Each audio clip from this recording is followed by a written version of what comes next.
오늘 우리가 파헤칠 이야기는 일제의 조아린 안중근의 아들에 대한 이야기입니다. 1939년 경성 조선호텔. 참으로 기묘한 회견식이 열리고 있었습니다. 그 자리엔 아무도 생각지 못했던 두 사람이 마주 앉아 있었습니다. 한 명은 일본 광업회사 사장인 54세의 이토 분키치 남자. 그는 대한제국의 초대 통감을 지냈고 1909년 하얼빈역에서 사살된 이토 히로부미의 혼외자였습니다. 그리고 다른 한 명은 상하이에 거주하는 32세의 조선인 악기상 안준생. 바로 안중근 의사의 차남이었습니다.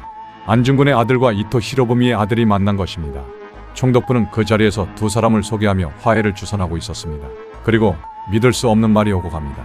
안준생이 이토 분키치에게 말합니다. 예전에 저희 아버지가 저지른 일은 대단히 미안합니다.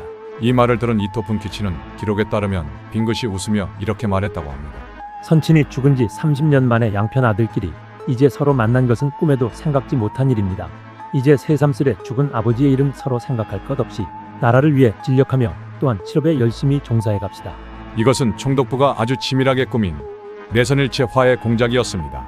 1938년 일본군이 상하이를 점령합니다. 일제는 소나기에 들어온 상하이에서 친일 성향 조선인을 뽑아 산업시찰단이란 이름으로 고국 방문을 기획합니다. 그 시찰단 명단에 안중근 의사의 사위 황일천과 아들 안준생이 있었습니다.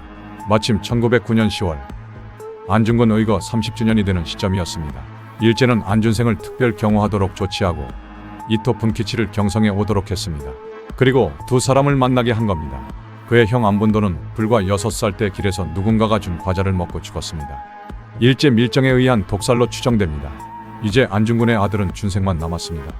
그는 1932년 윤봉길 의거 이후 임시정부는 상하이를 탈출했지만 준생과 어머니 김아련은 상하이를 벗어나지 못했습니다. 독립운동 진영과 단절된 겁니다. 중일전쟁 발발 후 임시정부의 김구 선생은 안중근의 동생 안공근을 상하이로 파견해 가족을 모셔오라 지시했습니다. 그러나 안공근은 실패했습니다. 김구 선생은 경로했습니다. 양반의 집에 화재가 나면 사당에 가서 신주부터 들고 나오거늘 혁명가가 피난하면서 국가를 위해 살신성인한 의사의 부인을 외구의 점령구에 버리고 오는 것은 혁명가의 도덕으로도 용인할 수 없는 일이다. 두 사람의 사이는 돌이킬 수 없이 벌어졌고 안공근은 돌연 실종됩니다. 그렇게 상하이에 남겨진 안준생의 생활은 처참했습니다. 악기상을 운영하며 식당에서 바이올린을 켰고 헤로인 밀매에 돈을 댔다는 소문까지 돌았습니다. 그리고 결정적으로 상하이는 일본의 소나기에 떨어졌습니다. 1939년 그는 시찰단으로 경성에 도착합니다. 그리고 안준생은 서울 장충동의 방문사를 방문합니다. 방문은 이등방문의 그 방문입니다. 이토 히로부미를 기리는 절이지요. 그곳에서 안준생은 이토 히로부미와 아버지 안중근의 위패에 합장 공양한 뒤 이렇게 말했습니다. 이토의 명복을 빈다. 이틀 뒤 이토와 함께 다시 방문사에 참배했습니다. 총독부 기관지는 실로 조선 통치의 위대한 전환사, 부처의 은혜로 맺은 내선일체라는 낯뜨거운 제목을 뽑아냈습니다. 이 방문사 화해극의 주연으로 출연한 보수로 안준생은 총독부로부터 200만 엔을 받고 상하이의 좋은 집에서 생활하게 됩니다. 해방 직후 충칭, 김구 선생은 장제스와의 한중정상회담격인 중요한 자리에서 이런 부탁을 합니다.